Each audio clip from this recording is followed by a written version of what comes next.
Hello મિત્રો, આજે આપણે 11જી વિજ્ઞાન પ્રકરણ નંબર 13 ઉચ્ચ કક્ષાની વનસ્પતિમાં જે પ્રકાશ સંશ્લેષણ, હવે એમાં પ્રકાશ સંશ્લેષણની પ્રકાશ પ્રક્રિયા વિશે શીખીશું. તો આપણે જોઈ ગયા કે પ્રકાશ જે પ્રક્રિયા છે હરિતકણના ગ્રેનામાં થાય છે અને અંધકાર પ્રક્રિયા હરિતકણના આધારક એટલે કે સ્ટ્રોમામાં થાય છે. પ્રકાશ પ્રક્રિયા એમાં હરિતકણ એમાં જે હરિત દ્રવ્ય છે, 4 દ્રવ્યોનું સંમિશ્રણ છે. જોઈ ગયા આપણે 4 દ્રવ્યો આપણે જોઈ ગયા: ક્લોરોફિલ એ, ક્લોરોફિલ બી, ઝેન્થ્રોફિલ અને કેરોટીનોઇડ્સ. જેમાં પ્રકાશ શક્તિના શોષણનું જે કાર્ય છે એ ક્લોરોફિલ એના અણુ કરે છે અને બાકીના સહાયક રંજક દ્રવ્યો જે પ્રકાશ શક્તિનું શોષણ કરીને ક્લોરોફિલ એ તરફ એને સંકેન્દ્રિત કરે છે. તો આ રીતે પ્રકાશ શક્તિના શોષણનું કાર્ય કરતા ક્લોરોફિલ એના અણુ એને મુખ્ય પ્રક્રિયા કેન્દ્રના અણુ તરીકે આપણે ઓળખી ગયા. અને બાકીના 3 દ્રવ્યો ક્લોરોફિલ બી, ઝેન્થ્રોફિલ અને કેરોટીનોઇડ્સ અને આપણે સહાયક દ્રવ્યો તરીકે ઓળખી ગયા. તો મુખ્ય પ્રક્રિયા કેન્દ્રના ક્લોરોફિલ એના અણુઓ અને સહાયક દ્રવ્યો ભેગા મળીને રંજક દ્રવ્ય તંત્રની રચના કરે છે. રંજક દ્રવ્ય તંત્ર એને અંગ્રેજીમાં ફોટો પિગમેન્ટ સિસ્ટમ તરીકે ઓળખવામાં આવે. સંશોધનના ક્રમને આધારે ફોટો પિગમેન્ટ સિસ્ટમ આપણે 2 જોઈ ગયા: રંજક દ્રવ્ય તંત્ર 1 એટલે કે ફોટો પિગમેન્ટ સિસ્ટમ 1 અથવા એને ટૂંકમાં PS1 તરીકે ઓળખવામાં આવે છે, અને રંજક દ્રવ્ય તંત્ર 2 એટલે કે ફોટો પિગમેન્ટ સિસ્ટમ 2 અથવા એને PS2 તરીકે ઓળખવામાં આવે છે.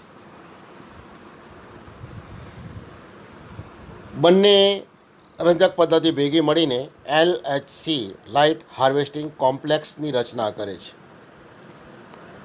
એ આપણે આગળ જોઈ ગયા છીએ. અને આપણે જોઈ ગયા કે બંને રંજક દ્રવ્ય તંત્રની અંદર રહેલા ક્લોરોફિલ એના અણુઓ જુદી જુદી તરંગ લંબાઈવાળા પ્રકાશનું શોષણ કરે છે. PS1માં રહેલા ક્લોરોફિલ એના અણુઓ 700 નેનોમીટર તરંગ લંબાઈવાળા પ્રકાશનું શોષણ કરે છે. એટલે એને ટૂંકમાં P700 તરીકે પણ ઓળખવામાં આવે છે. અને રંજક દ્રવ્ય તંત્ર 2 PS2માં રહેલા ક્લોરોફિલ એના અણુઓ 680 નેનોમીટર તરંગ લંબાઈવાળા પ્રકાશનું શોષણ કરે છે. એટલે એને ટૂંકમાં P680 તરીકે ઓળખવામાં આવે છે. આ રંજક દ્રવ્ય તંત્ર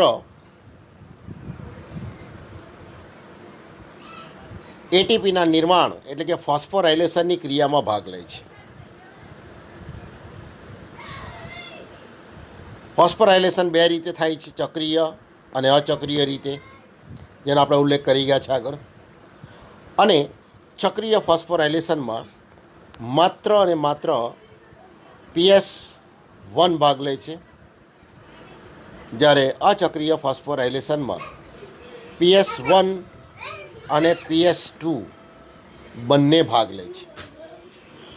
તો અહીંયા જે આપણે જે શીખીશું એ પ્રકાશ પ્રક્રિયાની ઝેડ સ્કીમ, અથવા આ પ્રશ્ન બીજી રીતે પણ પૂછાય છે: ઇલેક્ટ્રોન ટ્રાન્સપોર્ટ સિસ્ટમ, ઇલેક્ટ્રોન પરિવહન તંત્ર સમજાવો. તો આ રીતે ઇલેક્ટ્રોન પરિવહન તંત્ર પૂછાય, અથવા પ્રકાશ પ્રક્રિયાની ઝેડ સ્કીમ વર્ણવો, અથવા આ પ્રશ્ન અચક્રીય ફોસ્ફોરાયલેશન તરીકે પણ ઓળખાય છે. કારણ આપણે જોઈએ કે ચક્રીય ફોસ્ફોરાયલેશનમાં માત્ર PS1 ભાગ લે છે અને અચક્રીય ફોસ્ફોરાયલેશનમાં PS1 અને PS2 બંને ભાગ લે છે.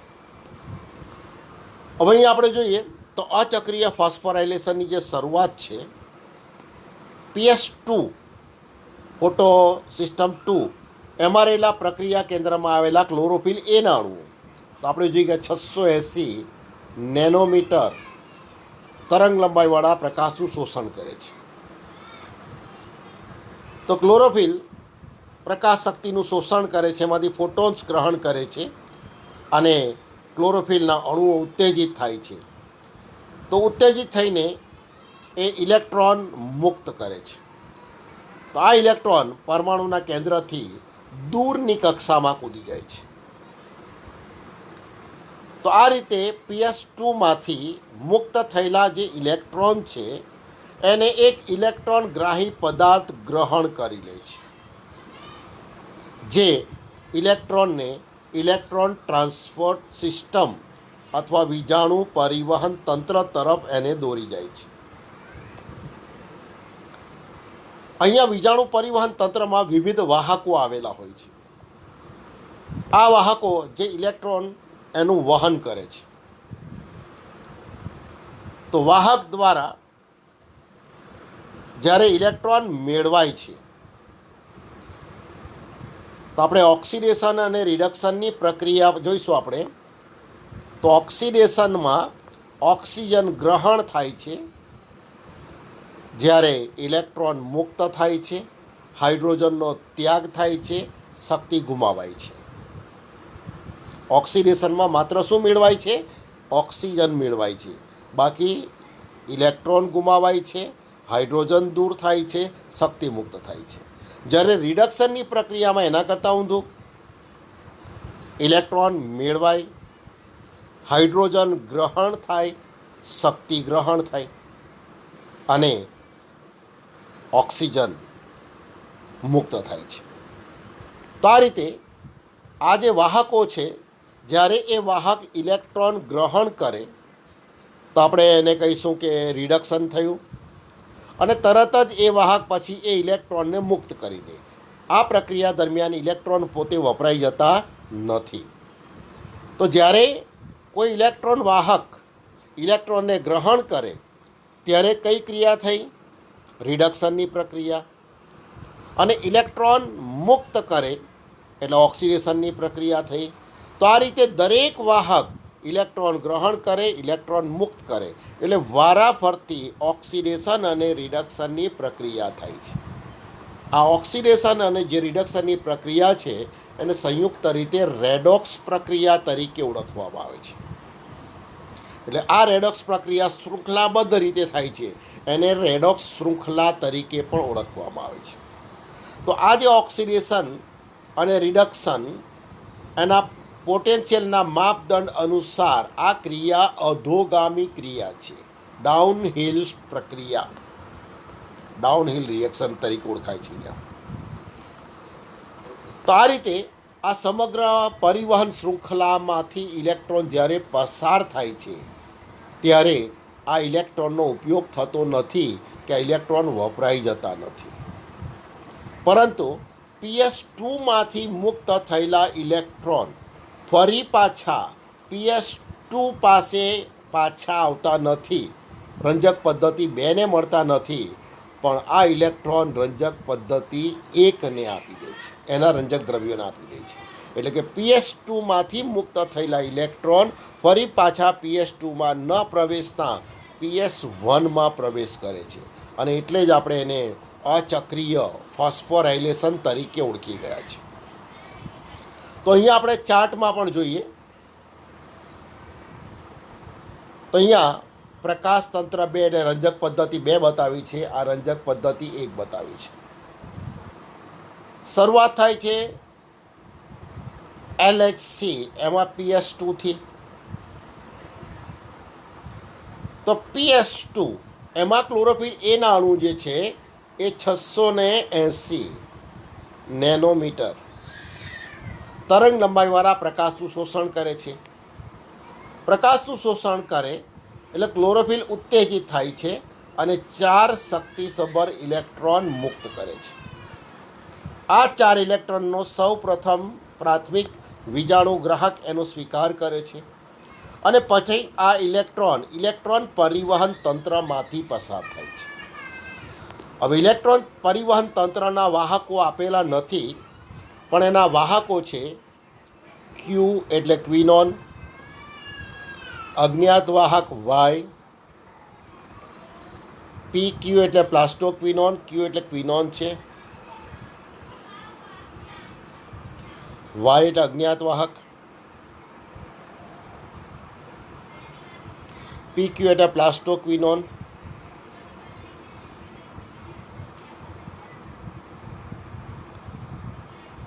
પ્લાસ્ટોક્વિનોન, ત્યારબાદ સાઇટોક્રોમ CYT, એફ PC એટલે પ્લાસ્ટોસાઇનિન,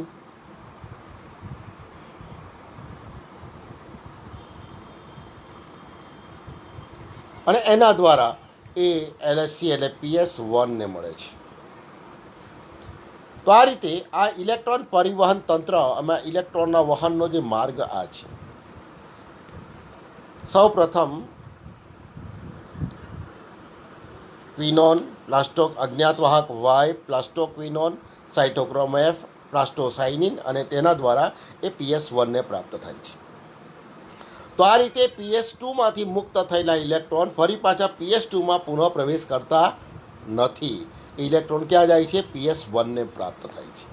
અને આ ઇલેક્ટ્રોન પરિવહન તંત્રમાંથી ઇલેક્ટ્રોન જ્યારે પસાર થાય છે ત્યારે અહીંયા એક ATPના અણુનું નિર્માણ થાય છે. તો ઇલેક્ટ્રોન જ્યારે સાઇટોક્રોમ તંત્રમાંથી પસાર થાય છે ત્યારે શક્તિનો ઉપયોગ ATPના નિર્માણમાં થાય. અને અહીંયા આપણે જોઈ ગયા કે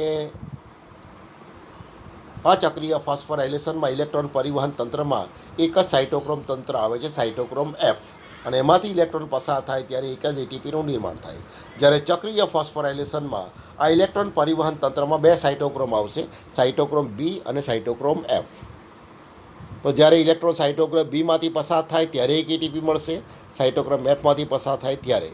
એટલે ચક્રીય ફોસ્ફોરાયલેશન દરમિયાન આ રીતે ઇલેક્ટ્રોન પરિવહન તંત્રમાંથી જ્યારે ઇલેક્ટ્રોનનું વહન થાય ત્યારે બે ATP બને. અચક્રીયમાં અહીંયા એક જ ATPનું નિર્માણ થાય છે. આ વસ્તુ આપણે નીટના MCQ માટે યાદ રાખવાનું છે. અને બીજું, આની અંદર જે વાહક આપેલા નથી એ વાહકો પણ MCQમાં પૂછાય છે. તો વાહકના ક્રમ પણ યાદ રાખજો. ક્યુ એટલે ક્વિનોન, વાય એટલે અજ્ઞાત વાહક, PQ એટલે પ્લાસ્ટોક્વિનોન, સાઇટોક્રોમ એફ, PC એટલે પ્લાસ્ટોસાઇનિન, અને એના દ્વારા PS1 ને મળે. આ LHC એટલે PS1 અને PS2 મળીને લાઇટ હાર્વેસ્ટિંગ કોમ્પ્લેક્સ બનાવે. એટલે LHC પૂરું નામ પણ યાદ રાખવાનું છે, લાઇટ હાર્વેસ્ટિંગ કોમ્પ્લેક્સ. સાથે સાથે આપણે આગળ ઉલ્લેખ કરી ગયા છે કે અચક્રીય ફોસ્ફોરાયલેશન દરમિયાન જ્યારે PS2માંના ક્લોરોફિલ પ્રકાશ શક્તિનું શોષણ કરે છે, ક્લોરોફિલ એના અણુ ઉત્તેજિત થઈને 4 ઇલેક્ટ્રોન મુક્ત કરે, સાથે સાથે PS2માંના ક્લોરોફિલ એના અણુઓ તીવ્ર ઓક્સિડેશન પ્રેરક તરીકે પણ વર્તે છે. PS2માંના ક્લોરોફિલ તીવ્ર ઓક્સિડેશન પ્રેરક તરીકે પણ વર્તે છે, જેને કારણે પાણીનું પ્રકાશ પ્રેરિત વિઘટન પણ થાય છે. પાણીનું પ્રકાશ પ્રેરિત વિઘટન થાય એનામાંથી ઇલેક્ટ્રોન પણ મુક્ત થાય અને ઓક્સિજન પણ મુક્ત થાય છે. અહીંયા ખાલી પ્રક્રિયા બતાવી છે, ખરેખર પાણીના 4 અણુનું વિઘટન થાય છે. એટલે 4H+ આયન મુક્ત થાય છે, વત્તા O2 મુક્ત થાય છે, એમાંથી પ્લસ 4 ઇલેક્ટ્રોન મુક્ત થાય છે. ખાસ યાદ રાખજો. અને આ 4 ઇલેક્ટ્રોન NADPના રિડક્શનમાં વપરાય છે. તો અહીંયા આપણે રજક પદ્ધતિ 2 વિશે જોઈ ગયા. હવે આપણે જોઈએ કે આ વખતે PS1 પણ ભાગ લે છે. તો PS1માંના પ્રક્રિયા કેન્દ્રમાં જે ક્લોરોફિલ છે એ ક્લોરોફિલ પણ લાલ પ્રકાશની 700 નેનોમીટર, કારણ કે આપણે જોઈ ગયા દ્રશ્ય વર્ણપટ એની તરંગ લંબાઈ 400 થી 700 નેનોમીટર છે. અને જાંબલી રંગ, જા ની વા લી પી ના રા અથવા લા, તો 400 તરફ તરંગ લંબાઈ છે જાંબલી રંગની, અને 700 તરંગ લંબાઈ છે રાતા લાલ રંગની છે. તો લાલ પ્રકાશ 700 નેનોમીટર તરંગ લંબાઈવાળા પ્રકાશનું શોષણ કરે છે. ક્લોરોફિલ ઉત્તેજિત થાય છે અને 4 શક્તિસભર ઇલેક્ટ્રોન મુક્ત કરે છે. આ ઇલેક્ટ્રોન એને પ્રાથમિક વીજાણુ ગ્રાહક ગ્રહણ કરે છે, એ તરફ એનું સ્થળાંતર થાય છે. કે જેનો રેડોક્સ વધારે હોય છે. હવે આ ઇલેક્ટ્રોન પુનઃ અધોગામી ગતિ કરે છે, ઓછા પોટેન્શિયલ તરફ એ ગતિ કરે છે, પરંતુ આ વખતે તે ઉર્જાથી ભરપૂર એનએડીપી તરફ ગતિ કરે છે અને આ ઇલેક્ટ્રોનનો ઉમેરો થવાથી એનએડીપીનું રિડક્શન થાય અને NaDPH2નું નિર્માણ થાય છે. તો અહીંયા આપણે જોઈએ તો PS1 અહીંયા આપણે બતાવ્યું છે PS1 એમાંથી મુક્ત થયેલા 4 ઇલેક્ટ્રોન સૌપ્રથમ પ્રાથમિક વીજાણુગ્રાહક દ્વારા ગ્રહણ થાય છે અને પછી ચક્રીય ફોસ્ફોરાયલેશનમાં એ FRS અને FDમાંથી પસાર થઈને પુનઃ PS1માં આવે છે. પણ અચક્રીય ફોસ્ફોરાયલેશન દરમિયાન NADP આ ઇલેક્ટ્રોન ગ્રહણ કરે છે અને NADP આ ઇલેક્ટ્રોન ગ્રહણ કરે એટલે NADPના 2 અણુઓ 4 ઇલેક્ટ્રોન ગ્રહણ કરીને ટ્વાઇસ NADP ટ્વાઇસ H પ્લસમાં ફેરવાય છે અને સાથે સાથે આપણે જોઈ ગયા પાણીના વિઘટનને કારણે જે હાઇડ્રોજન મુક્ત થાય છે એ પણ NADPના અણુ સાથે જોડાય છે. એટલે હવે પ્રક્રિયા બને છે twice NADP plus 4H plus. તો આ 4H પ્લસ કયા? તો પાણીના અણુના વિઘટનને કારણે સર્જાયેલા. તો હવે આ બંનેનું જોડાણ થાય એટલે બને છે twice NADP twice H plus આયનો અને PS1માંથી એ 4 ઇલેક્ટ્રોન ગ્રહણ કરે. 4 ઇલેક્ટ્રોન ગ્રહણ કરે એટલે ફેરવાઈ જાય છે પછી એ ટ્વાઇસ NADPH2માં ટ્વાઇસ NADPH2. તો આ રીતે અચક્રીય ફોસ્ફોરાયલેશન દરમિયાન ATPનું નિર્માણ થાય છે, NADPનું રિડક્શન થાય છે. અહીં આપણે જોઈએ કે હાઇડ્રોજન ઉમેરાય છે એટલે હાઇડ્રોજન ઉમેરાય એટલે NADPનું રિડક્શન થયું અને એમાંથી NADPH2 બને છે. તો આ રીતે પ્રકાશ પ્રક્રિયાની જે નિપજ છે ATP અને NADPH2 અને એનું પછી અંધકાર પ્રક્રિયા દરમિયાન એનો ઉપયોગ થાય છે. તો અહીંયા આપણે આગળ જોઈએ હવે તો અહીંયા NADP બનાવે છે અહીંયા. તો આ રીતે ઇલેક્ટ્રોનના સ્થળાંતરની આ જે બધી યોજના એની શરૂઆત ક્યાંથી થયેલી? PS2થી થઈ હતી, આરંભ થયો હતો અહીંયા અને એકમ ઉર્ધ્વગમન પામીને ઇલેક્ટ્રોન પરિવહન શૃંખલા દ્વારા PS1 તરફ અધોગમન પામે છે. તો અહીંયા આપણે જોઈ શકીએ આ પહેલાં ઉર્ધ્વગમન છે, પહેલી પ્રક્રિયા ઉર્ધ્વગમનની છે, પછીની પ્રક્રિયા અધોગમનની છે અને PS1માંથી જે ઇલેક્ટ્રોન મુક્ત થાય છે ફરી આ પ્રક્રિયા ઉર્ધ્વગમનની છે. એટલે આખી જે પ્રક્રિયા છે એ ઝેડ આકારની બને છે એટલે એને ઝેડ સ્કીમ તરીકે પણ ઓળખવામાં આવે છે. તો અહીંયા આપણે જોઈએ તો PS1 તરફ અધોગમન થાય, ત્યારબાદ અન્ય ગ્રાહી એકમોમાંથી સ્થળાંતર પામીને છેવટે NADPH તરફ આ ઇલેક્ટ્રોન અધોવહન પામીને NADPનું રિડક્શન કરે છે. અહીંયા NADPH2 બની જાય છે.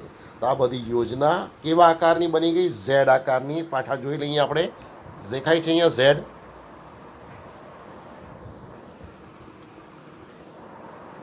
જોઈ લો અહીંયા આપણે બતાવે છે PS2 આ છે PS1 બરાબર છે.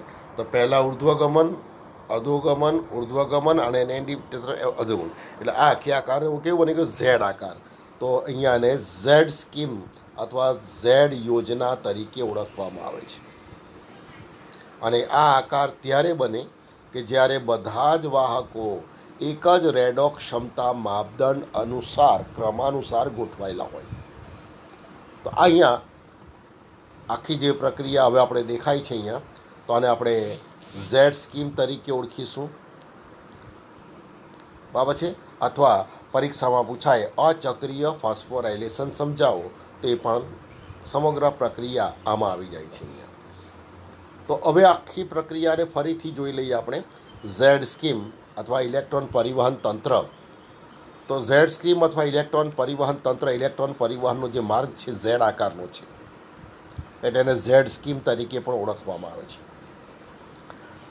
આ ઝેડ સ્કીમ ઇલેક્ટ્રોન પરિવહન તંત્ર અથવા અચક્રીય ફોસ્ફોરાયલેશન પણ કહીશું. બંને રંજક પદ્ધતિ ભાગ લે છે. અહીંયા આપણે લખી દઈએ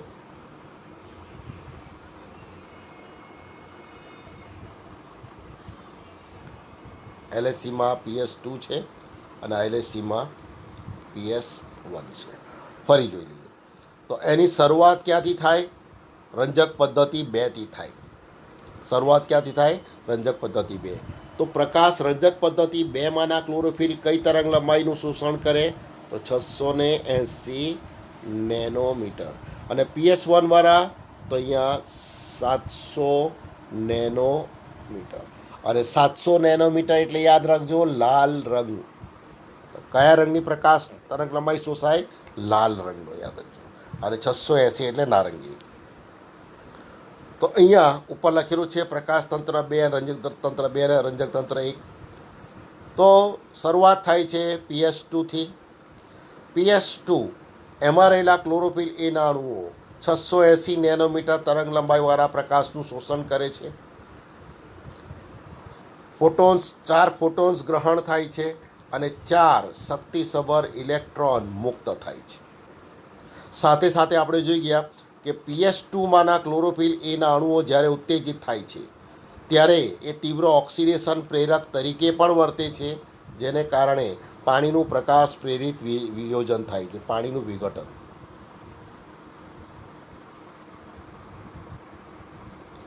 તો આ રીતે પાણીના વિઘટનની ક્રિયા અચક્રીય ફોસ્ફોરાયલેશન દરમિયાન જ થાય છે. અહીંયા યાદ રાખવાનું છે, પછી પણ આપણે આખી પ્રક્રિયા બતાવીશું. એકી સાથે પાણીના 4 અણુનું વિઘટન થાય છે. 4H+ આયન, 4OH- આયન સર્જાય છે. 4H+ આપણે જોઈએ NADPના રિડક્શનમાં અહીંયા વપરાય છે. 4H+ NADPના રિડક્શન વપરાય છે. અને આ જે હાઇડ્રોજન છે વપરાઈ ગયા, ઓક્સિજન વાતાવરણમાં મુક્ત થાય છે. અને 4 ઇલેક્ટ્રોન એમાંથી જે મુક્ત થાય છે એ PS2ને પ્રાપ્ત થાય છે. આ ઇલેક્ટ્રોન છે એ PS2ને મળે છે. તો PS2માંથી મુક્ત થયેલા ઇલેક્ટ્રોન ફરી પાછા PS2માં પ્રવેશતા નથી. તો PS2ને કયા ઇલેક્ટ્રોન પ્રાપ્ત થાય છે? તો PS2ને પાણીના વિઘટનને કારણે મુક્ત થયેલા ઇલેક્ટ્રોન પ્રાપ્ત થાય છે. તો PS2માંથી મુક્ત થયેલા ઇલેક્ટ્રોનનું શું થાય છે? તો PS2માંથી મુક્ત થયેલા ઇલેક્ટ્રોન એનો પ્રાથમિક વીજાણુ ગ્રાહક એનું ગ્રહણ કરે છે અને પછી એ ઇલેક્ટ્રોન પરિવહન તંત્રમાંથી પસાર થાય છે. ઇલેક્ટ્રોન પરિવહન તંત્ર જેમાં જુદા જુદા વાહકો આવેલા હોય છે. વાહકોના ક્રમ પણ આપણે જોઈ ગયા. ક્વિનોન, અજ્ઞાત વાહક Y, પ્લાસ્ટોક્વિનોન, સાઇટોક્રોમ F, પ્લાસ્ટોસાઇનિન. અને પ્લાસ્ટોસાઇનિનમાંથી આ ઇલેક્ટ્રોન કોને મળે છે? PS1ને મળે છે. આ ઇલેક્ટ્રોન પાછા PS2ને મળતા નથી. અને આ દરમિયાન જ્યારે ઇલેક્ટ્રોન પરિવહન તંત્રમાં ઇલેક્ટ્રોન સાઇટોક્રોમ તંત્રમાંથી પસાર થાય ત્યારે ATPનું નિર્માણ કરે. તો આમાં સાઇટોક્રોમ 1 જ આવે છે, સાઇટોક્રોમ F, એટલે માત્ર એક જ ATPનું નિર્માણ થાય છે. તો ઇલેક્ટ્રોન પરિવહન તંત્રમાંથી આ ઇલેક્ટ્રોન પસાર થાય ત્યારે એમાં શક્તિનો ઉપયોગ થાય છે અને એમાંથી ATPનું નિર્માણ થાય. તો આ સમગ્ર પ્રક્રિયા દરમિયાન ઇલેક્ટ્રોન પોતે વપરાઈ જતા નથી. તો PS2માંથી મુક્ત થયેલા ઇલેક્ટ્રોન કોને પ્રાપ્ત થયા? PS1ને પ્રાપ્ત થયા. તો અહીંયા રંજક પદ્ધતિ 2 થઈ ગઈ. અહીંયા હવે રંજક પદ્ધતિ 1 પણ ભાગ લે છે. તો રંજક પદ્ધતિ 1 એટલે કે PS1 એમાં રહેલા ક્લોરોફિલ એના અણુઓ કઈ તરંગ લંબાઈવાળા પ્રકાશનું શોષણ કરે છે? તો 700 નેનોમીટર તરંગ લંબાઈવાળા પ્રકાશનું શોષણ કરે છે. એના ક્લોરોફિલ ઉત્તેજિત થાય છે, 4 શક્તિસભર ઇલેક્ટ્રોન મુક્ત કરે છે. આ ઇલેક્ટ્રોન પ્રાથમિક વીજાણુ ગ્રાહક દ્વારા વહન પામે છે અને વધુ પોટેશિયમ ધરાવતા NADPના રિડક્શનમાં વપરાય છે. એ ફરી પાછા PS1માં આવતા નથી. જો PS1માં આવે તો NADPનું રિડક્શન ન થાય. તો અહીંયા આ પ્રક્રિયા માટે એક ઉત્સેચકની હાજરી અનિવાર્ય છે, NADP રિડક્ટેઝ. બરાબર છે? તો આ રીતે NADPનું રિડક્શન થાય છે. પાણીના અણુના વિઘટનને કારણે મુક્ત થયેલા 4H+ NADPના 2 અણુ સાથે જોડાય છે, એટલે ટ્વાઇસ NADP ટ્વાઇસ H+ બનાવે છે. અને પછી PS1માંથી 4 ઇલેક્ટ્રોન ગ્રહણ કરીને એ ટ્વાઇસ NADP H2માં ફેરવાય છે. તો હવે બરાબર સમજી લેજો. પીએસ ટુમાંથી મુક્ત થયેલા ઇલેક્ટ્રોન કોને મળે? તો પીએસ વનને. પીએસ વનને કયા ઇલેક્ટ્રોન પ્રાપ્ત થાય છે? પીએસ ટુને કયા ઇલેક્ટ્રોન પ્રાપ્ત થાય છે? તો પાણીના અણુના વિઘટનને કારણે મુક્ત થયેલા ઇલેક્ટ્રોન પ્રાપ્ત થાય છે. બરાબર છે. અને પીએસ વનમાંથી મુક્ત થયેલા ઇલેક્ટ્રોન કોને મળે છે? તો એ એનએડીપીના રિડક્શનમાં વપરાય છે. તો આ રીતે અચક્રીય ફોસ્ફોરાયલેશન થઈ ગયું. તો અહીંયા ઝેડ સ્કીમ અથવા અચક્રીય ફોસ્ફોરાયલેશનની પ્રક્રિયા આખી થઈ ગઈ. તો આ ચાર્ટ દોરીને પછી વર્ણન લખશો તો એકદમ સરળ થશે. શરૂઆત કરવાની પીએસ ટુથી, ઇલેક્ટ્રોન પરિવહન તંત્રમાંથી પસાર કરી એટીપીનું નિર્માણ બતાવવાનું છે અહીંયા, અને એ ઇલેક્ટ્રોન પીએસ વનને મળતા બતાવવાના. પછી પીએસ વન પણ ભાગ લે છે, એમાંના ઇલેક્ટ્રોન પ્રાથમિક વીજાણુગ્રાહક અને ત્યાંથી એનએડીપીના રિડક્શનમાં વપરાતા બતાવી દેવાના છે. તો આ થઈ ગયો ઝેડ સ્કીમ અથવા આપણે કહીશું એને અચક્રીય ફોસ્ફોરાયલેશન. હવે આપણે જોઈએ અચક્રીય ફોસ્ફોરાયલેશન દરમિયાન પાણીનું પ્રકાશ પ્રેરિત વિઘટન થાય છે. તો અહીંયા ખાસ યાદ રાખજો કે પાણીનું પ્રકાશ પ્રેરિત વિઘટન ક્યારે થાય છે? તો અહીંયા ટૂંકમાં સમજાવી દીધું છે કે ઇલેક્ટ્રોન જે પીએસ ટુમાંથી નીકળે છે, ખબર છે, તેમનું સ્થાન નિશ્ચિત રૂપે બીજા ઇલેક્ટ્રોન લે છે. આ ઇલેક્ટ્રોન કયા? તો પાણીના વિભાજનને કારણે મુક્ત થયેલા ઇલેક્ટ્રોન. તો પાણીના વિભાજનને કારણે જે મુક્ત થયેલા ઇલેક્ટ્રોન એ પીએસ ટુને મળે. હવે આ પ્રક્રિયા કેવી રીતે થાય છે? તો પાણીનું પ્રકાશ પ્રેરિત વિયોજન ક્યારે થાય? તો આપણે જોઈએ કે પાણીના પ્રકાશ પ્રેરિત વિયોજન સાથે પીએસ ટુ સાથે સંકળાયેલ છે. અહીંયા પ્રક્રિયા જે પાણીના બે અણુ માટે બતાવી દીધી છે, પણ આપણે આખી પ્રક્રિયા જોઈ લઈએ. આખી પ્રક્રિયા આપણે જોઈએ તો એકી સાથે પાણીના 4 અણુનું વિઘટન થાય છે. એટલે આપણે બતાવીએ 4H2O, અને એ દરમિયાન 4H+ આયનો સર્જાય છે અને 4OH- આયન સર્જાય છે. આ પ્રક્રિયા માટે કેટલાક આયનોની હાજરીની પણ જરૂર છે.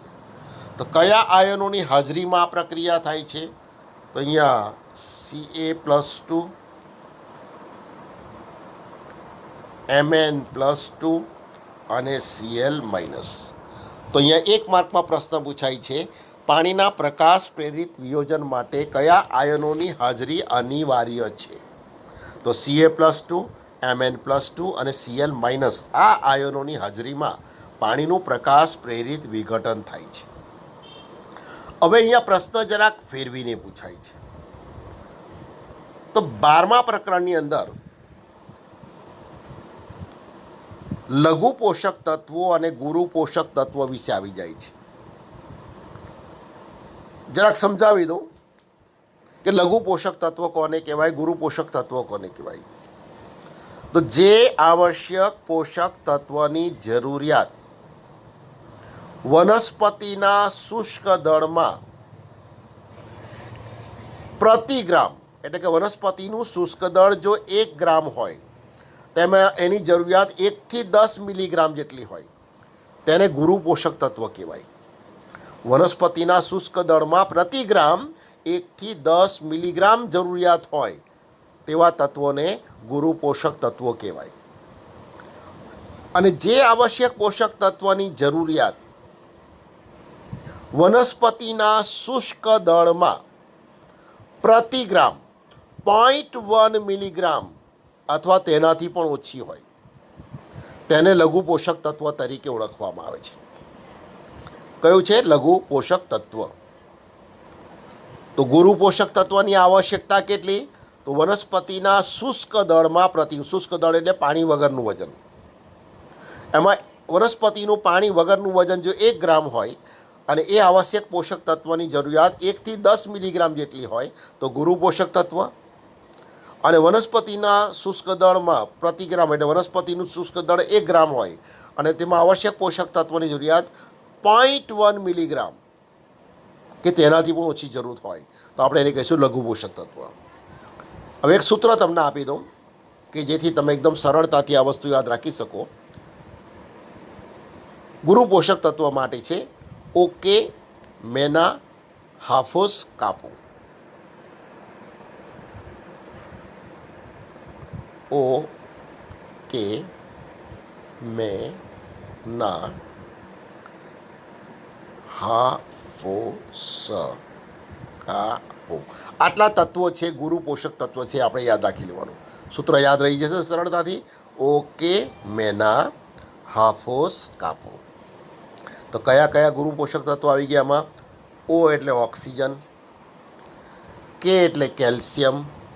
હવે મે પરથી બે આવે છે, મેંગેનીઝ પણ આવે છે, મેગ્નેશિયમ બી આવે. તો મેગ્નેશિયમ થોડોક લાંબો શબ્દ છે ને, એ ગુરુ પોષક તત્વ યાદ રાખજો. અને મેંગેનીઝ થોડોક ટૂંકો છે મેગ્નેશિયમ કરતાં, લઘુમાં લેવાનું છે આપણે અહીંયા. તો મે એટલે મેગ્નેશિયમ, ના એટલે નાઇટ્રોજન, હા એટલે હાઇડ્રોજન, ફો એટલે ફોસ્ફરસ, સ એટલે સલ્ફર, કા એટલે કાર્બન, પો એટલે પોટેશિયમ. ખ્યાલ આવી ગયો? તો હવે આપણે પાણીના વિઘટન માટે જરૂરી જે તત્વો છે એમાં મેં એક બાજુ લખેલું છે Ca+2 અને બીજી બાજુ લખેલું છે Mn+2 અને Cl-. બરાબર છે? તો આ ગુરુ પોષક તત્વોમાંનું કયું છે? કે એટલે કેલ્શિયમ. તો આમાં કેલ્શિયમ જ એવું છે જે ગુરુ પોષક તત્વ છે. બાકી Mn એટલે મેગ્નેશિયમ એટલે Mg આવે, અહીંયા Mn છે એટલે મેંગેનીઝ છે અને ક્લોરીન છે અહીંયા. તો Mn+2 Cl- એ લઘુ પોષક તત્વ છે. તો અહીંયા પ્રશ્ન જરાક નીટમાં ફેરવીને પૂછાય, પાણીના પ્રકાશ પ્રેરિત વિયોજન માટે જરૂરી ગુરુ પોષક તત્વ કયું? તો વિકલ્પમાં તો એ રીતે આપેલું હોય, વિકલ્પ એ Ca+2, વિકલ્પ બી Mn+2, વિકલ્પ સી Cl- અને વિકલ્પ ડી આપેલ તમામ. વિદ્યાર્થીઓ તે વખતે થોડા ઉતાવળમાં હોય, થોડો ગભરાટ પણ હોય અને જોઈએ કે પાણીના વિઘટન માટે તો 3 જરૂર છે એટલે વિકલ્પ ડી પસંદ કરી આવે. પણ પ્રશ્ન સમજીને વાંચતા જ નથી.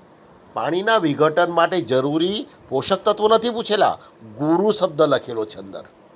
તો ગુરુ પોષક તત્વ કયું? તો આ 3 પૈકી એક જ છે ગુરુ પોષક તત્વ Ca+2. ખ્યાલ આવી ગયો અહીંયા?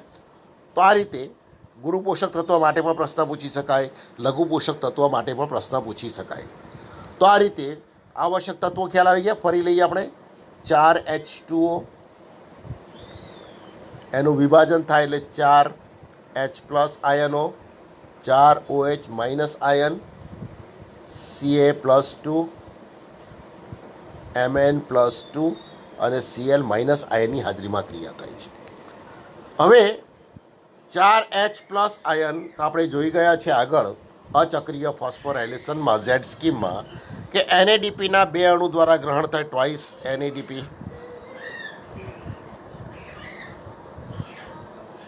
તો ટ્વાઇસ NADPના અણુઓ આ 4H+ ગ્રહણ કરે એટલે ટ્વાઇસ NADP ટ્વાઇસ H+ આયન બનાવે અને પછી PS1માંથી 4 ઇલેક્ટ્રોન મેળવે.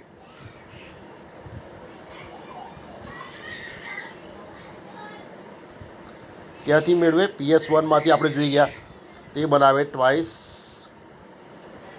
NADPH2 અને એનો ઉપયોગ અંધકાર પ્રક્રિયામાં થાય છે. એનો ઉપયોગ ક્યાં થાય? અંધકાર પ્રક્રિયામાં.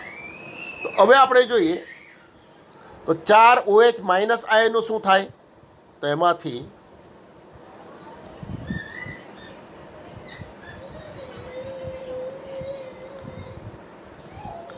પાણીના 2 અણુઓ બને ટ્વાઇસ H2O વત્તા O2 મુક્ત થાય વત્તા 4 ઇલેક્ટ્રોન મુક્ત થાય અને આ 4 ઇલેક્ટ્રોન કોને મળે? તો PS2ને મળે. તો આ રીતે પાણીના 4 અણુનું વિઘટન થાય અને એમાંથી મુક્ત થતા ઇલેક્ટ્રોન PS2ને પ્રાપ્ત થાય છે. તો આખી પ્રક્રિયા થઈ ગઈ પાણીનું પ્રકાશ પ્રેરિત વિઘટન. હવે આપણે એને ક્રમ મુજબ જોઈ લઈએ. અહીંયા તો પાણીના અણુ અહીંયા 2 અણુ બતાવે છે, 2 અણુ પાછા મળે છે એટલે અહીંયા 4H+ અને O2 મળે અને 4 ઇલેક્ટ્રોન મુક્ત થાય. આ 4 ઇલેક્ટ્રોન કોને મળે? તો PS2 ટુને પ્રાપ્ત થાય છે.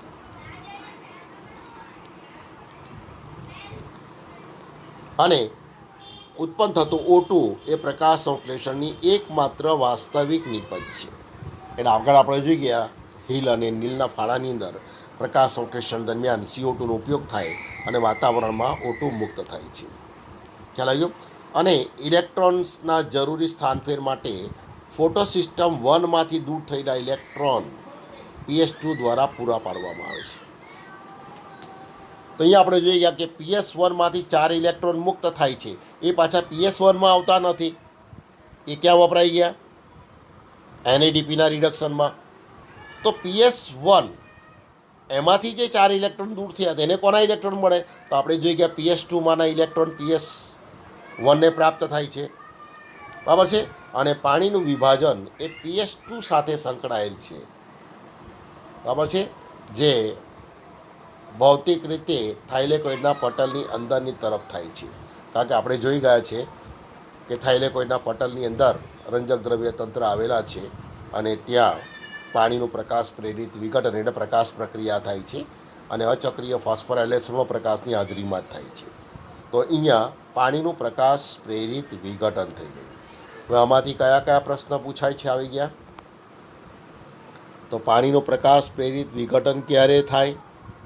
તો PS2માંના ક્લોરોફિલ એના અણુ 680 નેનોમીટર તરંગ લંબાઈવાળા પ્રકાશનું શોષણ કરી ઉત્તેજિત થાય ત્યારે પાણીનું વિઘટન થાય છે. ત્યારે PS2માંના ક્લોરોફિલ એના અણુ તીવ્ર ઓક્સિડેશન પ્રેરક તરીકે વર્તે છે અને પાણીનું વિઘટન થાય છે. તો અહીંયા કોના અણુ તીવ્ર ઓક્સિડેશન પ્રેરક તરીકે પણ વર્તે છે? PS1ના ક્લોરોફિલ એના અણુ, PS1ના ક્લોરોફિલ બીના અણુ, PS2ના ક્લોરોફિલ એના અણુ, PS2ના ક્લોરોફિલ બીના અણુ. 4 વિકલ્પ હશે. તો PS2ના ક્લોરોફિલ એના અણુ તીવ્ર ઓક્સિડેશન પ્રેરક તરીકે વર્તે છે. PS2માંના ક્લોરોફિલ એ કેટલી તરંગ લંબાઈવાળા પ્રકાશ શક્તિનું શોષણ કરે છે? તો PS2માંના ક્લોરોફિલ એના અણુ 680 નેનોમીટર તરંગ લંબાઈવાળા પ્રકાશનું શોષણ કરે છે. PS1માંના ક્લોરોફિલ એના અણુ કેટલી તરંગ લંબાઈવાળા પ્રકાશનું શોષણ કરે છે? તો PS1માંના ક્લોરોફિલ એના અણુ 700 નેનોમીટર તરંગ લંબાઈવાળા પ્રકાશનું શોષણ કરે છે. ઝેડ સ્કીમમાં PS2માંથી મુક્ત થયેલા ઇલેક્ટ્રોન કોને પ્રાપ્ત થાય છે? તો ઝેડ સ્કીમમાં PS2માંથી મુક્ત થયેલા ઇલેક્ટ્રોન PS1ને પ્રાપ્ત થાય છે. ઝેડ સ્કીમમાં PS2ને કયા ઇલેક્ટ્રોન પ્રાપ્ત થાય છે? તો આપણે જોઈ ગયા ઝેડ સ્કીમ અથવા અચક્રીય ફોસ્ફોરાયલેશનમાં PS2માંથી મુક્ત થતા ઇલેક્ટ્રોન ફરી પાછા PS2ને મળતા નથી. તો કયા મળે છે? આપણે જોઈ ગયા પાણીના અણુના વિઘટનને કારણે મુક્ત થતા 4 ઇલેક્ટ્રોન એ PS2ને પ્રાપ્ત થાય છે. એના પછીનો પ્રશ્ન લઈએ આપણે. તો PS1માંથી મુક્ત થતા ઇલેક્ટ્રોન ક્યાં વપરાય છે? તો NADPના રિડક્શનમાં વપરાય છે. ખ્યાલ આવ્યો? તો આ રીતે આમાંથી એક માર્કના પ્રશ્નો પણ પૂછાય છે. ખાસ કાળજી રાખીને પ્રશ્ન અહીંયા. તો અહીંયા 2 પ્રશ્ન આજે થઈ ગયા. અચક્રીય ફોસ્ફોરાયલેશન અથવા ઝેડ સ્કીમ અથવા ઇલેક્ટ્રોન પરિવહન તંત્ર, ઇલેક્ટ્રોનના વહનનો માર્ગ સમજાવો. આખો 3 થી 4 માર્કનો એક પ્રશ્ન થઈ ગયો. અને બીજો 2 થી 3 માર્કનો પ્રશ્ન થઈ ગયો પાણીનું પ્રકાશ પ્રેરિત વિયોજન અથવા વિભાજન સમજાવો. તો આ બીજો પ્રશ્ન થઈ ગયો. અને ગુજકેટ અને નીટ માટે ઘણા બધા MCQના પ્રશ્ન, ખાસ કરીને 11માના અભ્યાસક્રમમાંથી નીટમાં પૂછાય, ગુજકેટમાં પૂછાતું નથી. એટલે નીટ માટે આ પ્રશ્નો ખાસ આપણે યાદ રાખવાના છે. Thank you all.